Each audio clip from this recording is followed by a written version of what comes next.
Gittin Daf Pei Aleph begins with a Mishnah, contains a total of 3 Mishnayos. First Mishnah introduces the topic of Reach HaGet, that is, if there was a beginning of a get proceeding and never really ended, at what point does it possible the woman to be married to Kohanim? Second Mishnah is the concept of Yichud after Gerushin, a husband and wife, former husband and wife had Yichud after the Gerushin. When are we concerned that they got remarried and they need another get? And the third is the concept of Get Kireach, which the Gemara will explain. The Mishnah will explain and define. So let's begin. First Mishnah is discussing Reach HaGet. Reach HaGet, we know that a woman who has been divorced is possible to Kehanim, Midrabanan, even if she wasn't actually divorced, she just had some semblance of divorce. There's rumors that she was divorced, there's divorce proceedings, it's what we call the smell of a get, Reach HaGet, that may possible her as well. So the Mishnah says, is Machlokas Beisil and Beishamai, if the get was written and never given, what is the halacha? Or even further than that, if the get was given but al tanai and the tanai wasn't fulfilled, so therefore she was never divorced. So Beis Shammai says in both these cases she's aser to kehanim, and Beis Hillel says in both these cases she is mutter to kehanim.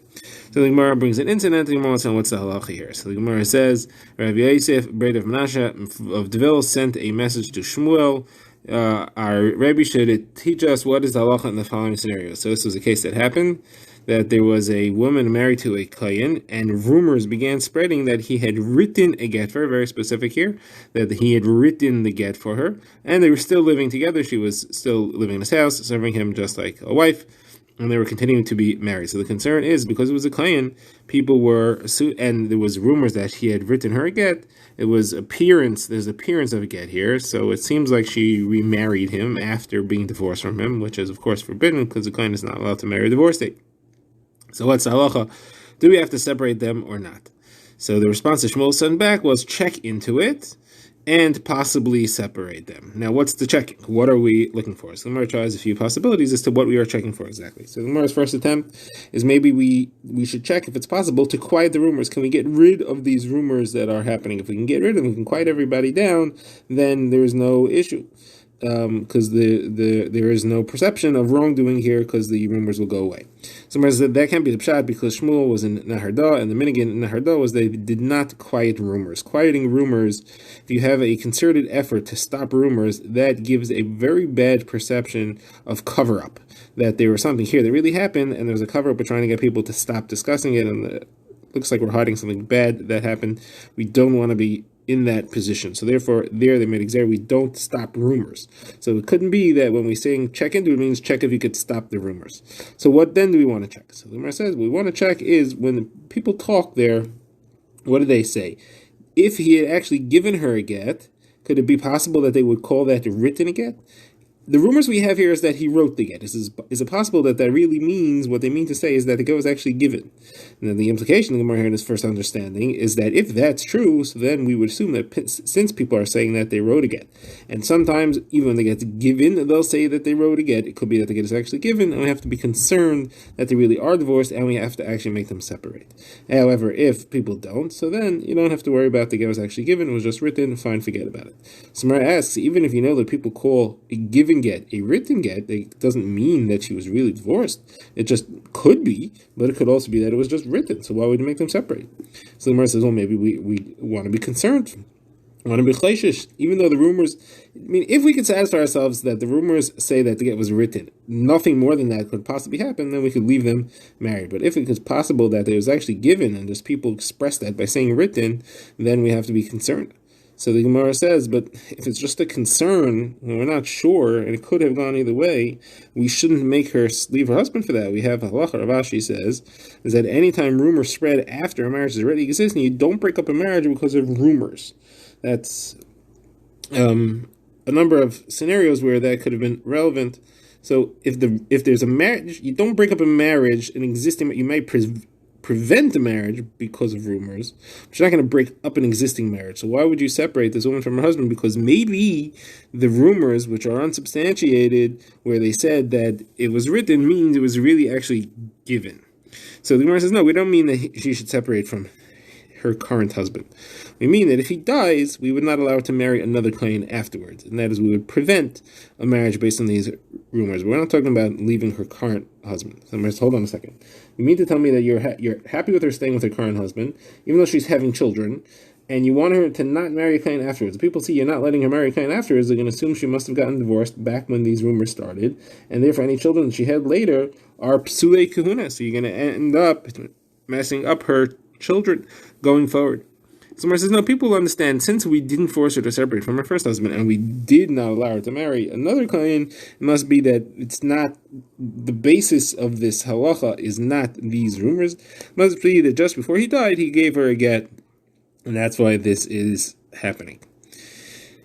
Now, the Gemara has a comment about the concern we have for reach haget, of preventing a marriage to Kahanim based on just the appearance of a get. So the Gemara says, Rabbi, that Rabba Bar Chana said, named Rav Yechon, named Rabbi Yehuda Bar Eloi. See how the earlier generations were much less, they were much stricter than the later generations. What's that? So the earlier is Beishame. Beishame here we say, even if the get was just written, already she can't marry Kahanim for the rest of her life. The later generations refers to Rabbi Daisa, where Rabbi Daisa says in a brisa that a woman who was captured by Arabs, she's allowed to eat truma afterwards, meaning we assume that she was not nisanes by those Arabs, or she's not listed to truma because of that. And Rabbi Daisa expresses it as just because that Arab squeezed her in the upper part of the body doesn't mean that he postled her from Kahanim. Meaning just because he physically manhandled her doesn't mean that you're going to make a psul here. Now, Rabbi Bar Chana said also in the name of Rav Yechon and the name of Yehuda Bar Eloi, see how the early generations are not like the later generations as far as the halachas of truma. The early generations, they would bring in their fruits through the main door of the house, even if it was natural to bring it in through the side or through the roof or through the window, because they wanted to obligate themselves to take meiser and get the mitzvah of meiser. Later generations would do the opposite. Instead of bringing it to the front door, they would bring it through the roof or through the yard in order to escape from meiser, because Rabbi Yanai says halacha tevel doesn't become chayiv in meiser unless it sees the front of the house, meaning it comes in through the front of the house. Like it says, bi'arti hakodesh min habayis. Now, Yechon says even the chutzner itself makes it chayvin. Meiser it says v'achol b'sherachal v'saveyu. So there we see again how the different levels of their appreciation of the mitzvah of truma and meiser was. All right, this concludes the Gemara's comments on the first Mishnah. Now we get to our second Mishnah, which discusses what is the halacha if a man and woman got divorced and then they had yichud together afterwards. So the Mishnah says if a man divorced his wife and they spent the night together in a hotel. So Beis Shammai says she does not require a second get. And Mesil says we do require a second get. Then the Mishnah continues and says this is only referring to when they were married fully before they got divorced. If they were just Eirsin, that is, she was just in a Rishah, they had Kedushin but no Nisuin, then you don't need a second get, because you don't assume that any remarriage happened because of this yichud, because he's not comfortable with her. It's not libay gazba. Now, the Gemara wants to know what exactly is this machlokes. So we have two options here. What is machlokes between Beis Hillel and Beis Shammai? One option is that we're referring to where we know a bia happened, and the question is that bia, do we have to be concerned that it was l'shem kedushin or not l'shem kedushin? But that the bia happened, we're not assuming a bia happened just because of yichud. It has to be that we saw, there's witnesses that testify that the bia happened.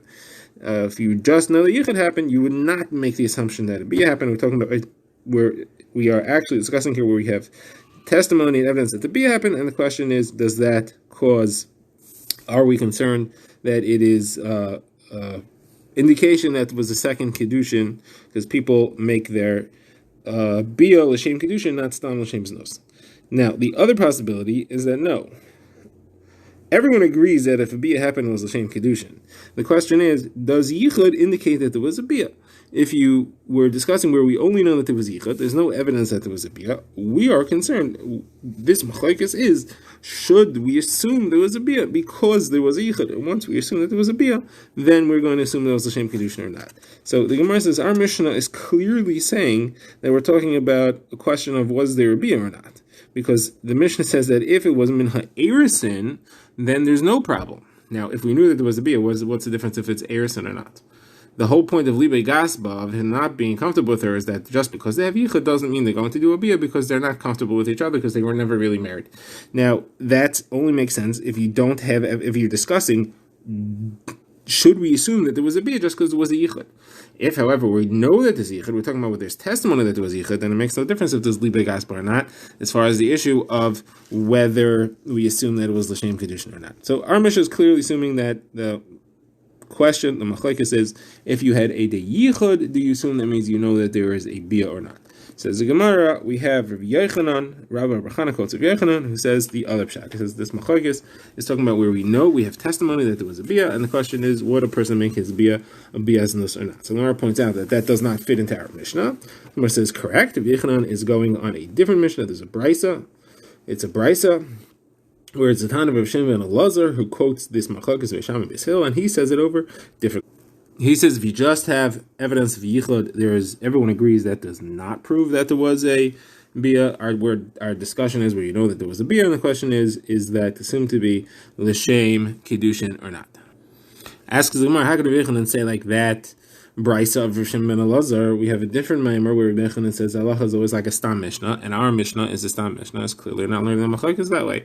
So Rabbi Yochanan then is saying two contradictory things. He's saying that Allah is like our mishnah. On the other hand, he's saying that the Allah is like Rishon ben Elazar, who learns the machlokes based on Meshame differently. So Rabbi says, yeah, it's a machlokes amirut, it's a machlokes later Amarim, what Rabbi Yochanan said. These two maimer of Rabbi Yochanan would not agree with each other. All right, now we get to our next Mishnah, the last Mishnah for the Daf, and this discusses the concept of a get kirech. What is a get kirech? So kirech means a bald spot. In order to explain a get kirech, we have to first understand what a get mekusher is. So Chazal made a takana that it should be difficult to write a get, it should be slow and time consuming in order to save people who had a temper and would write a get sometimes in a fit of anger from actually going through with the full divorce just in the state of anger. If it would take time and it would be difficult to do, then they would have time to calm down.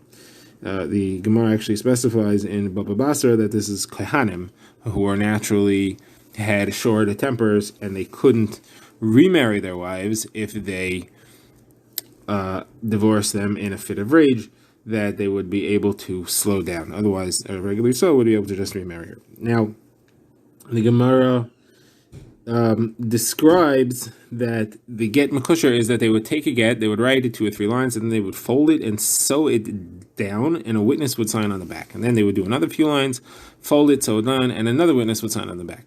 And they would keep doing this until they had all the folds had a witness signed on at the back. Now, usually the number of folds corresponded to the number of witnesses. They would see how many witnesses they have, and they would fold it so that there are an equal number of folds to witnesses. So what happens if you have a fold without a witness signed on the back? So the assumption is that the husband originally appointed a large group of witnesses, and one of them didn't show up, one of them's not there. Now, if the husband had just said, write a get, and he didn't specify all of them, okay, so that's not a problem. They don't all have to be there, as we saw early in the Masechta. The problem is, the husband may have said kulchem, and if he said kulchem, that you all have to sign it, then they all have to sign. So if there's a bald spot on the get, which implies that someone's missing, and it could be that the husband said kulchem, then the get might be possible for that reason. Out of that concern, we postled a get that has a missing signature, and that's what we call a get kirech. So the Mishnah says that a get like that, if she got married to a second person based on that get, she has to leave both husbands, and all the halachas which we said earlier in the previous daf about what happens when a woman gets remarried with a get, puzzle all apply. Now, how do you fill in that space? So you can have anybody come, it doesn't have to be from the original group, you could have anybody come and serve as an aide and sign there. And since it's only based on a somewhat far out concern, we even allow psule eidos to sign there. What kind of psulim are allowed? That's a machlokes between Benanas and Rabbi Kiva. Benanas says any type of psul. Rabbi Kiva says only a psul because of close relations. But if he's puzzled for any other reason, then he cannot sign on the get because other psulim are not allowed. Now we begin the Gemara. The Gemara wants to know what's the difference between a psul of relationships, of close relative, of korva, and Rabbi Kiva. How's it different than other psulim? So the Gemara begins by comparing a psul of an eved. An eved is a puzzle aid, and Rabbi Akiva is not allowing an eved to sign on a get kirech, but he is allowing a relative. What's the difference? So the Gemara first wants to say the reason that the eved is not allowed is because people will make a mistake and think, oh, the Eved signed must be that he's kosher, and they'll learn a wrong halacha. So the Gemara says, okay, they could also learn that a relative is allowed. So why should that be a difference between them? So then the Gemara says, okay, maybe because they will make a mistake and think that this is not an Eved. They will think that he is a bar yuchsin. They'll think that he's a person of proper lineage. So it says the Gemara, so then what are you going to say about a thief? The halacha is that a thief is also not allowed to sign, according to Rabbi Akiva. A thief is a pasul eid, and Rabbi Akiva doesn't allow other pasul eidas. But a thief, there's no concern. People are going to assume he's a bar yuchsin. A thief already is a bar yuchsin. There's nothing wrong with his yuchsin. We have a Mishnah that's where we saw in our Mishnah that all other types of psulim are not allowed. So says the Gemara, so we're going to go back to our first answer. People are going to think the Eved is kosher, not because they're not going to know Hilchas Eidos, because they're going to assume he must not be an Eved any longer, he must have been freed, must have gone to get Shecher. The Karev, people, there's no way he became not a Karev any longer. If he's a relative, he's a relative. We're not concerned if people are going to learn a wrong halacha. They know Hilchas, they know the halacha that Avadim are not allowed to testify, and they know the halacha that Karevim are not allowed to testify. They just might make a mistake and assume that the Mitzvah is changed, which only applies by an Eved, and does not apply by a Karev. So now the Gemara says, what about a thief? So Gemara says, by a thief also, people are going to think that he did tshuva, and therefore he's no longer considered to have the psul of being a thief. And that, again, does not apply to relatives. Gemara now wants to know how far does this machlokes between Benanas and Rabbi Akiva go? So Gemara says that it does not apply in less than 3 edim. You have to have a minimum of 3 kosher edim or 3 edim that there's no machlokes about. So the Gemara first quotes this from an Amira. Amira quotes Rav Zera, name of Rabba bar She'ilta, name of Rav Nuna Saba, name of Rav Bar Ava. It says that if you have in the get 7 folds and there are only 6 signatures, 6 folds and there are only 5 signatures, 5 folds and only 4 signatures, 4 folds and only 3 signatures, that's where you have Machlokas Benanas and Rabbi Akiva. Could you use other psum or not? But if you have 3 folds and you have only 2 signatures, everybody agrees that the third one you add has to be at least, the only psul that could be is karev, not worse than that. And the reason for this is, the Gemara is going to explain soon, is because the minimum number of witnesses on a get kosher is 3. As part of the takana to delay and lengthen the get writing process, they said you have to have 3 edim. It's hard to find 3 edim. So therefore, a get kosher requires 3 edim, and you can't have less than that. And therefore, the third one can't be a puzzle in any other way other than a karev. Now, Rabbi Yosef actually says it has to be a kosher. Even a karev is no good. It has to be a real kosher. So the Gemara says that Rav Zera asked Rabba bar She'ilta that the third aid in a get kosher is like the first 2 eidim in a regular get. So why should a karev be allowed? Here, you should not allow a karev to be the third aid. So he said, I had the kasha also. I asked Rav Hamnuna. Rav Hamnuna asked Rav Bar Ava, and he said, don't worry about the third aid in a get kosher. It's not a deraisa, and therefore it doesn't have the same stringencies as the other 2. And whereas a brisa that says this was also, that reflects that this is the same machlokes between Benanas and Rabbi Akiva. The brisa says if you have a get with a bold spot, so if you have 7 folds and only 6 signs, 6 and only 5, 5 and only 4, 4 and only 3, that's machlokes Benanas and Rabbi Akiva. And if you add 1, if you add an eved, Benanas says then it's kosher, and Rabbi Akiva says the vlad is the mamzer. However, if you only have 2 signs and you're missing the third, here the brisa says clearly you can only use a karev. So says this doesn't fit in Rav Yosef, who said that you can only use a kosher. So the Gemara says Rav Yosef would have a different text than the brisa, and he would say kosher, just like he holds. The Gemara ends off the sugya with 2 additional halachas, which when you put them together, you can derive a third halacha. So the first one, the Gemara quotes Rav Yochanan as saying you can only add a karev to a get mekosher that's missing a signature. You can only add 1. If you're missing 2 signatures,